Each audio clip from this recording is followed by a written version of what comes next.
Dear students, इस video में हम लॉरेंस कोलबर्ग ने जो मोरल डेवलपमेंट के स्टेजेस बताए हैं, उसको हम ब्रीफली समझेंगे।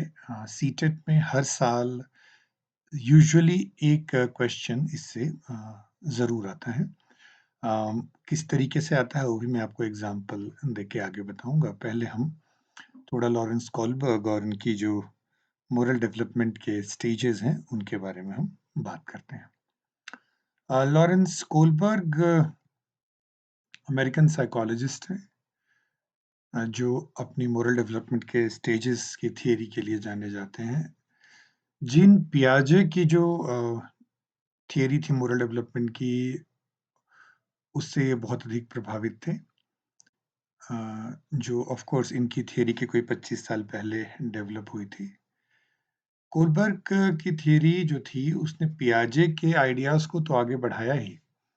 जो बहुत फेमस फिलोसोफर्स थे, हर्बर्ट मीड और जेम्स बॉल्डविन, उनके काम को भी आगे बढ़ाया। और साइकोलॉजी में उन्होंने एक नई फील्ड की शुरुआत की, साइकोलॉजी ऑफ मोरल डेवलपमेंट। तो मोरल डेवलपमेंट को लेकर कोई क्वेश्चन हो और गेस करना हो तो Lawrence Kohlberg is a safe guess. उन्होंने जो बच्चों में खास करके और इंसानों में नैतिकता की अवधारणा कैसे कैसे बदलती है, उसका बहुत ही लंबा अध्ययन किया। थोड़ी उनकी रिसर्च प्रक्रिया को समझना भी ज़रूरी है कि कैसे वो अपने निष्कर्षों तक पहुँचे। उन्होंने 10 मोरल डायलेमास डिवाइस किए। डायलेमा समझते हैं ना, दुविधा। 10 ऐसी छोटी कहानियाँ बनाई जिसमें दुविधा थी।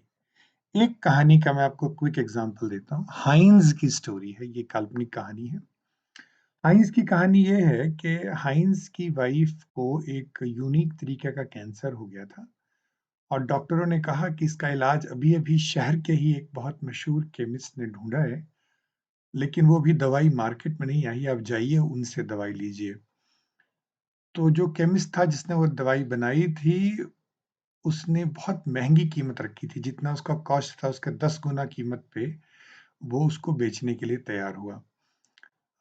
लेकिन हाइन्स ने बहुत कोशिश की पैसे इकट्ठा करने की, जितनी कीमत थी उसकी आधी ही वो इकट्ठा कर पाया। और उसके बाद वो फिर गया और उसने कहा प्लीज़ दे दीजिए। अभी आप इतना रख लीजिए, बाकी मैं आपको बाद में दे दूँगा या रेट ही कम कर दीजिए क्योंकि लोगों की ज़िंदगी इससे टिकी हुई है। उसने कहा नहीं, मैंने बहुत मेहनत की है, बहुत खर्चा किया है और मैं उसके इससे तो इस ड्रग से मैं कमाना चाहूँगा। तो एक रात जब हाइन्स की वाइफ़ की तबीयत बहुत ज़्यादा ख़राब हो गई, तो वो जो था वो उस केमिस्ट के घर में घुस करके उसने वो दवाई चुरा ली। ये घटना थी। अब कोलबर्ग की हाइपोथेसिस थी कि इस घटना पे अलग-अलग लोग अलग-अलग प्रतिक्रिया देंगे। उसने क्या किया था कि इसी तरह की 10 कहानियाँ थी और उसके एंड में एक सीरीज़ ऑफ क्वेश्चन्स होते थे, प्रश्नों की सूची होती थी। फॉर एग्ज़ाम्पल, हाइन्स ने चोरी किया, ठीक किया कि नहीं किया? करना चाहिए था कि नहीं? यदि उसकी बीवी नहीं होती, तो क्या आपका उत्तर जो था वो चेंज होता? या सपोज़ करो उसकी बीवी तो होती लेकिन अपनी बीवी से प्रेम नहीं कर रहा होता, तो क्या उसका निर्णय ठीक था? अच्छा, सपोज़ करो उस ड्रग से उसकी वाइफ़ को मर जाती, तो क्या केमिस्ट को सज़ा होनी चाहिए थी? इस तरह के बड़े सारे प्रश्न उसने हाइन्स की स्टोरी से पूछे और इसी तरह के जितने भी मोरल डायलेमास थे उस पे उसने इसी तरह के प्रश्न पूछे। तो हाइपोथेसिस जो थी वो ये थी कि अलग-अलग ऐज के लोग अलग-अलग तरीके से इसका जवाब देंगे और उसकी हाइपोथेसिस ये थी कि ऐज बढ़ने के साथ-साथ मोरल रीज़निंग कैसे डेवलप हो रही है, जो कॉग्निटिव डेवलपमेंट मोरालिटी को लेके, नैतिकता को लेके वो कैसे विकसित हो रही है, उसने उसको लगा कि इससे समझ में आ जाएगा। शिकागो के 72 लड़के जो 10 से 16 साल की उम्र में थे उनको लिए और इनमें से 58 को अगले 20 साल तक फॉलो किया। अलग-अलग ऐज में उनका उत्तर बदल तो नहीं रहे हैं। तो क्या उत्तर दिया इम्पोर्टेंट नहीं है, इम्पोर्टेंट ये था कि उत्तर वो क्यों दे रहे हैं। और इस पूरी प्रक्रिया में, इस लंबी प्रक्रिया में देखिए, पहली जो रिसर्च पेपर उसने कोलबर्ग ने लिखी, इस स्टडी के लगभग 5 साल हो गए थे उसके बाद लिखी, क्योंकि आप देख रहे हैं कि रिसर्च मेथड में एक मेथड है जिसको लॉन्गिट्यूडिनल मेथड कहते हैं। एक ही सैंपल पे लंबे समय तक अध्ययन किया जाता है, ताकि जो परिवर्तन है उनको डॉक्यूमेंट किया जा सके। तो उसकी स्टडी से ये पता चला कि मोरालिटी जो डेवलप होती है, मोरल रीजनिंग जो डेवलप होती है बच्चों में और बड़ों में, वो 3 लेवल्स पे डेवलप होती है और हर लेवल पे उसने 2 स्टेजेस ढूँढे। और उसने ये भी कहा कि हमारी जो कॉग्निटिव मैच्योरेशन है मोरल रीजनिंग को लेकर के, वो इन्हीं लेवल से गुज़रती है और एक लेवल पे जब आ जाता है तो पिछला जो है अपने आप छूट जाता है। और उसने एक बड़ी इम्पोर्टेंट बात कही कि कोई ज़रूरी नहीं कि हर व्यक्ति छठे स्टेज तक पहुँचे। वो तो कहता है अधिकतर लोग जो है वो चौथे स्टेज तक ही पहुँच पाते हैं, 10 से 15% ही जो है वो 5वें छठे में पहुँचते हैं। तो मैं रिपीट कर दूँ कि 3 लेवल्स की बात करते हैं और 6 स्टेजेस की बात करते हैं। मैं आपको एक समरी स्लाइड भी दिखाऊँगा और फिर थोड़ा-थोड़ा हम उन तीनों लेवल्स के बारे में देखेंगे। इसमें जो टेट में क्वेश्चन पूछा जाता है, एक सिचुएशन दी जाती है और पूछा जाता है ये सिचुएशन कोलबर्ग के स्टेज थियरी के कौन से लेवल का कौन सा स्टेज का एग्जाम्पल है, तो आपको इस हिसाब से उसको प्रिपेयर करना होता है। बिल्कुल ब्रीफ में समझते हैं। देखिए ये 3 लेवल्स हैं, pre conventional level, conventional level, post conventional level. Pre conventional level में 2 स्टेजेस हैं, कन्वेंशनल के 2 स्टेजेस हैं, पोस्ट कन्वेंशनल के भी 2 स्टेजेस हैं। मैं पहले ब्रीफ में आपको एक्सप्लेन कर लूँ। स्टेज 1 जो है उसमें मोरालिटी का मतलब है कि यदि मुझे इस चीज़ के लिए पनिशमेंट नहीं मिल रही है तो ये ठीक है। पनिशमेंट से बचने के लिए जो नैतिक व्यवहार किया जाता है, वो स्टेज 1 है। रिवार्ड की आकांक्षा में, एक्सचेंज में, बदले में मुझे कुछ मिलेगा, इस आकांक्षा में यदि व्यवहार किया जाता है, मोरल रीजनिंग जस्टिफाई की जाती है, तो स्टेज 2 है। स्टेज 3 के लिए कई बार शब्द इस्तेमाल करते हैं, good boy, nice girl attitude. आप चाहते हैं कि लोग आपको अच्छा बोलें। इसके लिए जो आप रीजनिंग, मोरल रीजनिंग यूज़ करते हो, वो थर्ड स्टेज पे है। लॉ, खासकर जो सोशल कॉन्ट्रैक्ट का आइडिया है, लॉ एंड ऑर्डर से लॉयल्टी आप दिखाते हैं, तो स्टेज 4 है। और आपको जो स्पिरिट ऑफ लॉ है, उसमें फेथ है, तो स्टेज 5 है। और जब अपनी यूनिवर्सल प्रिंसिपल जो कोई भी हो, उसके लिए आप लागू करते हैं, तो यूनिवर्सल प्रिंसिपल्स ऑफ एथिक्स के आधार पर आपकी रीजनिंग होती है। चाहे कॉन्स्टिट्यूशन कुछ भी कहता हो, चाहे लॉ कुछ भी कहता हो, लेकिन आपको लगता है कि जो लॉ के बियॉन्ड भी एक यूनिवर्सल वैल्यू है, उसके हिसाब से यदि आप चलते हैं, तो वो स्टेज 6 है, प्री कन्वेंशनल लेवल है। तो कहीं न कहीं आप देखो तीनों लेवल में क्या है फ़र्क। प्री कन्वेंशनल लेवल पे आपकी मोरालिटी, आपके लाइफ़ के जो इम्पोर्टेंट लोग हैं, उस पे डिपेंड करती है। कन्वेंशनल लेवल पे जो सोशल स्ट्रक्चर है, उसमें जो इन्फ्लुएंशियल और इम्पोर्टेंट लोग हैं, इम्पोर्टेंट सिस्टम्स है, उसके हिसाब से आपकी मोरालिटी जो है वो डिटरमाइन होती है। और पोस्ट कन्वेंशनल लेवल पे जो है आप ज़्यादा इंचार्ज होते हैं अपनी मोरालिटी को लेकर के। थोड़ा-थोड़ा हम इसको और समझते हैं। उसके पहले देखिए ये भी स्लाइड यहाँ पर आप पॉज़ करके इसको आप समझ सकते हैं। देखिए प्री कन्वेंशनल में ओबीडियंस एंड पनिशमेंट है, दूसरे में एक्सचेंज है। कन्वेंशनल में पीयर ओपिनियन बहुत क्रूशियल है, लॉ एंड ऑर्डर क्रूशियल है। पोस्ट कन्वेंशनल में सोशल कॉन्ट्रैक्ट क्रूशियल है और यूनिवर्सल प्रिंसिपल्स क्रूशियल है। और हर स्टेज पे अच्छा क्या है उसकी परिभाषा बदल जाती है। प्री कन्वेंशनल में रिवार्ड मिल रही है, पनिशमेंट से बच रहे हैं, तो ये प्री कन्वेंशनल लेवल है, वही अच्छा है।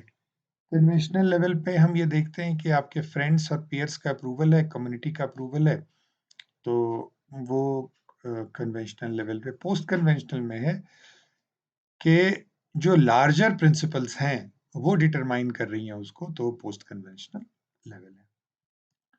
प्री कन्वेंशनल को समझते हैं यूजुअली 9 साल या उससे छोटे और कई बार थोड़े से बड़े, 9 साल के आस-पास की उम्र में ये डेवलप हो जाती है। इसमें हमारा कोई पर्सनल मोरालिटी का, नैतिकता की अपनी कोई संहिता नहीं होती है, कोई पर्सनल कोड नहीं होता।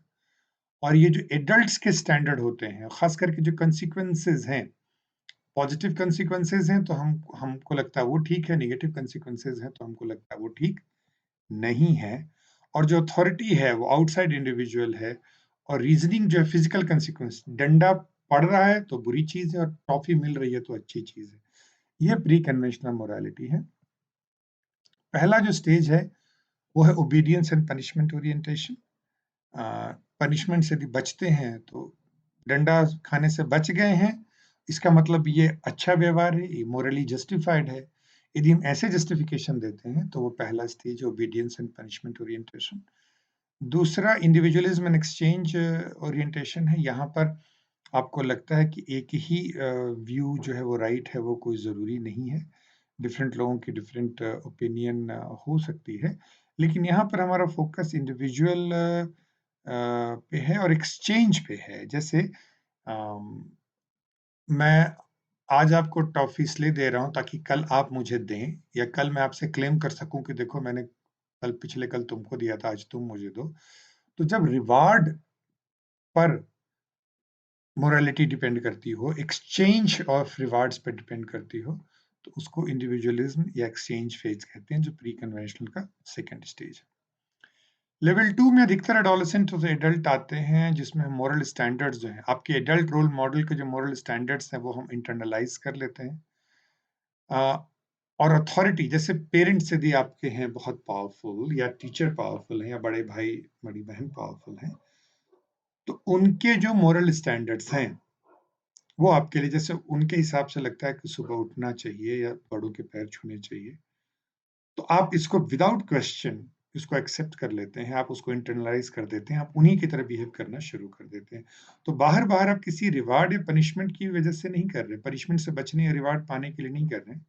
आपने उसको इंटरनलाइज कर लिया है और आप खुद वही हो जाते हैं, जो आपने रोल मॉडल से प्री कन्वेंशनल लेवल पे जो रोल मॉडल के अथॉरिटी के हिसाब से गाइडेड होते थे। अब आप सेल्फ अथॉरिटी पे गाइडेड हैं, बट आपकी जो सेल्फ है वो आपके रोल मॉडल के जैसी ही है। हम इंटरनलाइज कर लेते हैं उनके वैल्यूज को, बिलीव्स को, उसको क्वेश्चन नहीं करते। इसके भी दो पार्ट्स हैं। गुड इंटरपर्सनल रिलेशनशिप, आप चाहते हैं कि रिलेशनशिप बनी रहे, आपको लोग अच्छा कहें, इसीलिए आपको याद होगा good boy nice girl attitude भी कहते हैं इसको। और आपके जो मोरालिटी जो है, आप जैसे ग्रुप में बैठे हैं तो आपको देख आप फिर आपकी मोरालिटी क्या होगी, जो आपके ग्रुप की मोरालिटी है। ग्रुप के लोगों को लगता है मंदिर तोड़ देना चाहिए, ग्रुप के लोगों को लगता है मस्जिद तोड़ देना उचित है, तो आपको भी लगता है हाँ ये उचित है। तो आपकी मोरालिटी जो है वो आपका जो पीयर ग्रुप है, क्लोज ग्रुप है, वो डिसाइड करता है, क्योंकि आप उनकी नज़र में अच्छे बनना चाहते हैं। जब आप उनकी नज़र में अच्छे बनना चाहते हैं, इसलिए कोई चीज़ आपको मोरली जस्टिफाइड लगती है, वो स्टेज 3 है। और स्टेज 4 जो है, आप चाहते हैं सोशल ऑर्डर बना रहे। अम, कोई ऐसी ओपिनियन मैं ना दूँ जिससे कि सोशल ऑर्डर डिस्टर्ब हो जाए, और उससे जुड़ा हुआ डिस्टर्बेंस से जो गिल्ट होगा, आप उस गिल्ट से बचना चाहते हैं, इसलिए आप उसको जस्टिफाई करते हैं। तो वो चौथा सिचुएशन है, मेंटेनिंग द सोशल ऑर्डर। तो ये कन्वेंशनल मोरालिटी के 2 इम्पोर्टेंट स्टेजेस हैं। तीसरा पोस्ट कन्वेंशनल मोरालिटी है। अभी आप देखो, पहले लेवल पे आप दूसरों पे डिपेंड हैं, दूसरे में दूसरों पे डिपेंड हैं, लेकिन आप उनको इंटरनलाइज कर लिया। और थर्ड स्टेज जो है बिल्कुल इंडिविजुअल लेवल पे है, वो जनरल प्रिंसिपल्स पे डिपेंड करता है, आपके सेल्फ चोजन प्रिंसिपल पे डिपेंड करता है, इंडिविजुअल राइट्स और जस्टिस से गाइडेड होता है। और इस लेवल पे बहुत कम लोग जो है वो पहुंच पाते हैं, 10 से 15% लोग ही पहुंच पाते हैं। इसमें पहला जो स्टेज है social contract and individual rights का है, कि इंडिविजुअल जो है वो रियलाइज करता है कि कई बार जो सोशल ऑर्डर डिस्टर्ब करना ज़रूरी होता है, क्योंकि इंडिविजुअल राइट्स को उसमें खतरा होता है। तो यदि आप स्टेज 4 में हैं तो आप चाहेंगे यार कोई डिस्टर्ब ना हो, बट स्टेज 5 में आपको लगता है कि इंडिविजुअल राइट के लिए जो कॉमन लॉ है उसको इग्नोर कर देना चाहिए। तो वो, क्योंकि आपने वो खुद चुना होता है। जैसे कई बार कॉलेजेस में भी आपने देखा होगा कि कई टीचर बोलते हैं कि नहीं, रूल है इसके खिलाफ हम नहीं जा सकते, बट कई टीचर बोलते हैं रूल इंडिविजुअल्स के लिए है ना, लेकिन यदि इंडिविजुअल को नुकसान हो रहा है तो रूल को बदलना ठीक है। ये स्टेज 5 वाले लोग हैं, अम, जो सोशल कॉन्ट्रैक्ट और इंडिविजुअल राइट्स पे जो है वो फोकस करते हैं। अभी जैसे बीएड के एडमिशन के दौरान ये होता है ना, रूल्स कहती है कैरेक्टर सर्टिफिकेट होना चाहिए, जिनके नहीं है उनकी एडमिशन नहीं होनी चाहिए। बट यहाँ पर आपकी इंडिविजुअल राइट्स है कि आपका राइट है एडमिशन लेना, और आपका एक डॉक्यूमेंट नहीं होने की वजह से आपको दोबारा मौका मिलना चाहिए, आपका राइट है। तो आपको इस तरह की जब आपकी मोरल रीजनिंग होती है, उसको स्टेज 5 में कहते हैं, पोस्ट कन्वेंशनल मोरालिटी में कहते हैं। और आखिरी है यूनिवर्सल प्रिंसिपल। कोलबर्ग कहते हैं इस स्टेज पे बहुत कम लोग पहुंच पाते हैं। यहाँ पर आपके एक मोरल गाइडलाइंस होते हैं जो आप यूनिवर्सली अप्लाई करते हैं, चाहे आपके अपने भी। आपने बहुत लोग देखा होगा कि यदि आपको अपने के खिलाफ भी कोर्ट में फेस करना होता है तो आप करते हैं। यदि आप स्टेज 4 पे होते तो आपको लगता है नहीं सोशल रिलेशन डिस्टर्ब हो जाएगी, लेकिन चूँकि आप स्टेज 6 पे हैं तो आपको लगता है कि यूनिवर्सल प्रिंसिपल्स जो हैं ह्यूमन राइट्स के, जस्टिस के, इक्वालिटी के, तो यदि मेरे अपने बच्चे ने भी गलत किया होता है तो मैं उसके खिलाफ भी खड़ा होता हूँ क्योंकि आप यूनिवर्सल सेट ऑफ प्रिंसिपल्स को एडहियर करते हैं। तो ये 6 स्टेजेज़ हैं, ये 3 लेवल्स हैं जिसकी आपको बेसिक समझ होनी चाहिए। उसकी एक समरी यहाँ भी देख सकते हैं आप। पहला स्टेज था पनिशमेंट ओबीडियंस, दूसरे को जिसमें एक्सचेंज, मार्केट एक्सचेंज था एक स्लाइड में, यहाँ पर वर्ड इस्तेमाल हुआ इंस्ट्रूमेंटल रिलेटिविस्ट। अम, तीसरा जो इंटरपर्सनल कॉन्कॉर्डेंस है कि आप लोगों की नज़र में ठीक रहना चाहते हैं। लॉ एंड ऑर्डर में है कि आप जनरल जो सामाजिक व्यवस्था है उसको डिस्टर्ब नहीं करना चाहते। उसके हिसाब से आपके मोरल प्रिंसिपल्स बन जाते हैं। सोशल कॉन्ट्रैक्ट जो है वो पर्सनल वैल्यूज़ पे डिपेंड करते हैं। हालाँकि कई बार ये जो एग्रीड लॉज़ हैं उसके बियॉन्ड जा सकती हैं। लेकिन यदि आपके लगता है कि हमारे सेंस ऑफ जस्टिस के खिलाफ है वो लॉ, तो हो सकता है उन लॉज़ को आप इग्नोर करते हैं क्योंकि सोशल बेनिफिट के लिए, इंडिविजुअल राइट्स के लिए ये ज़्यादा ज़रूरी है। और जो छठा था यूनिवर्सल एथिकल प्रिंसिपल, जो डीपली हेल्ड मोरल प्रिंसिपल हैं, जो आप सबसे इम्पोर्टेंट समझते हैं, कानून के भी ऊपर की चीज़ जो समझते हैं, वो जो है वो यूनिवर्सल एथिकल प्रिंसिपल में आता है। आप देख रहे हो कि प्री कन्वेंशनल 9 साल की उम्र तक है लार्जली, थोड़ा ऊपर थोड़ा नीचे भी चलता है। कन्वेंशनल में अधिकतर एडोलेसेंट्स और एडल्ट्स उसी में आते हैं। कुछ ही लोग हैं एडल्ट ऐसे, 15 से 20% लोग जो तीसरे लेवल पे आते हैं। इस थ्योरी में बड़ी सारी प्रॉब्लम्स थी, बहुत डिटेल में नहीं दे रहा हूँ, आपको ज़रा-सा आइडिया दे रहा हूँ कि जैसे जो 10 डायलेमास थे, जैसे हाइन्स का जो डायलेमा था या बाकी जो 9 डायलेमास थे, वो रियल डायलेमा नहीं थे, कहानियाँ थी, वो आर्टिफिशियल थे। तो आलोचकों का कहना है कि हो सकता है रियल सिचुएशन में उनका बिहेवियर डिफरेंट हो। दूसरा सैंपल बायस था। एक तो देखो एक शहर के थे सैंपल शिकागो, सिर्फ 72 लोगों का सैंपल था और वो सारे बॉयज़ थे। तो आप देख रहे हैं कि सैंपल भी जो था वो बायस था, उससे यूनिवर्सल प्रिंसिपल्स बनाना ठीक नहीं है। फिर वो बोल रहे हैं कि जो डिस्टिंक्ट स्टेजेस है मोरल डेवलपमेंट की, एक से दूसरे, दूसरे से तीसरे, ऐसा रियलिटी में नहीं मिला है कई रिसर्चेज़ में।